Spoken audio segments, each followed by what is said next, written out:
Live లో చూద్దాం. जुट किया था। आज यहां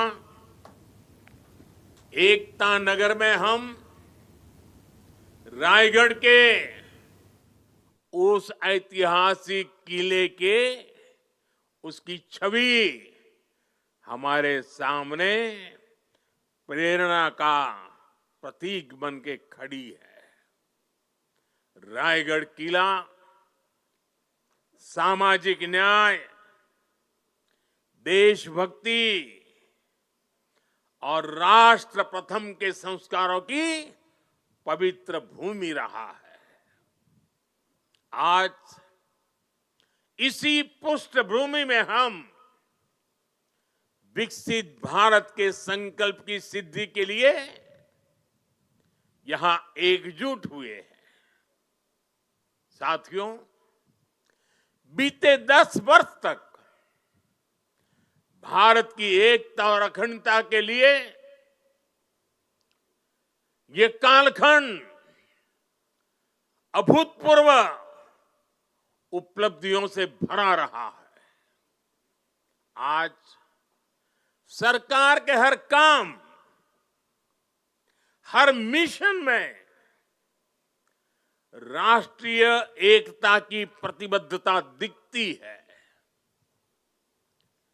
इसका एक बड़ा उदाहरण है हमारा ये एकता नगर। यहां स्टैच्यू ऑफ यूनिटी है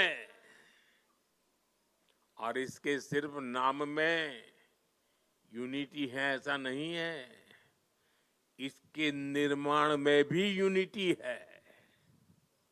इसको बनाने के लिए पूरे देश के कोने कोने से, देश के किसानों के पास से खेत में उपयोग किए औजार का लोहा पूरे देश से यहां लाया गया, क्योंकि सरदार साहब लोह पुरुष थे, किसान पुत्र थे।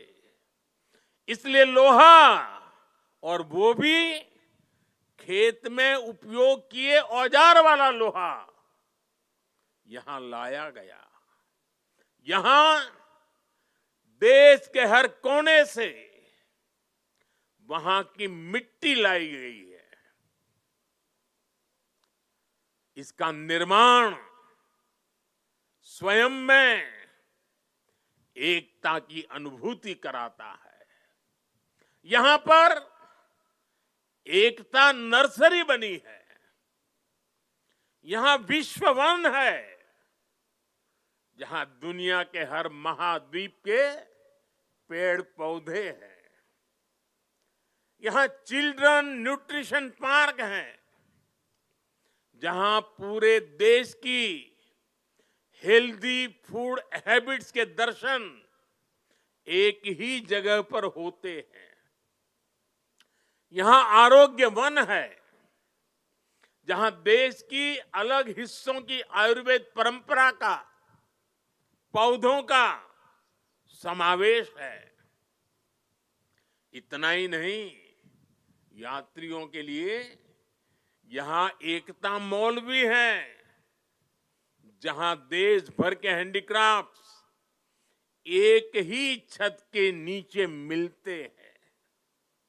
और साथियों, ये एकता मॉल सिर्फ यहीं पर है ऐसा नहीं, हम देश के हर राज्य की राजधानी में एकता मॉल के निर्माण को प्रोत्साहन दे रहे हैं। एकता का यही संदेश हर वर्ष होने वाली एकता दौड़ से भी मजबूत होता है।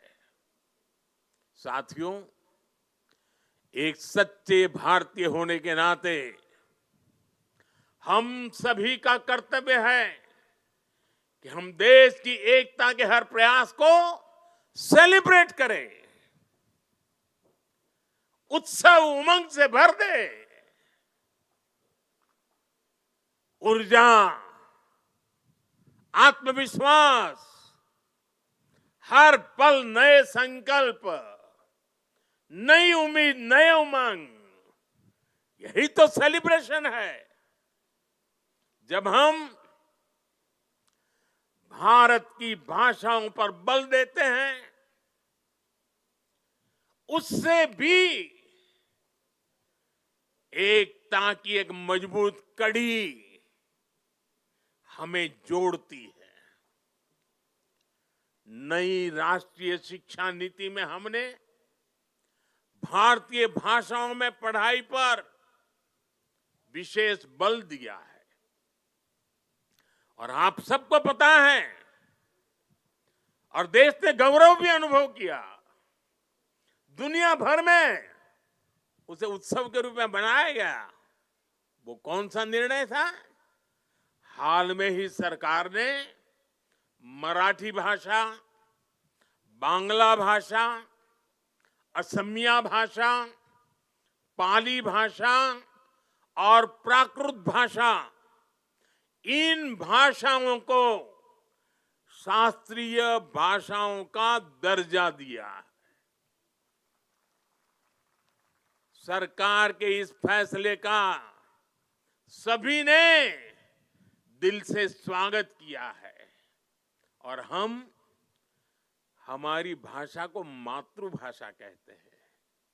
और जब मातृभाषा का सम्मान होता है ना, तो हमारी अपनी माता का भी सम्मान होता है, हमारी धरती माता का सम्मान होता है और हमारी भारत माता का सम्मान होता है।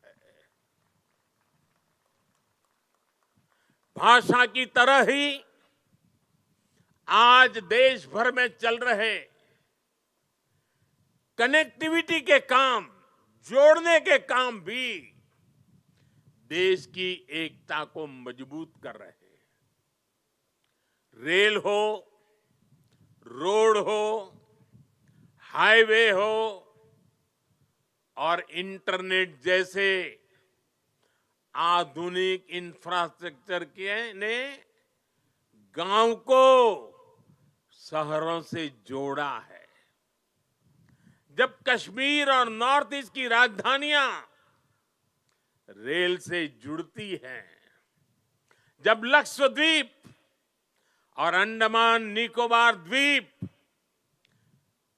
अंडर सी केबल से तेज इंटरनेट से जुड़ते हैं, जब पहाड़ों पर लोग मोबाइल नेटवर्क से जुड़ते हैं, तब विकास की दौड़ में पीछे छूट जाने का भाव समाप्त हो जाता है।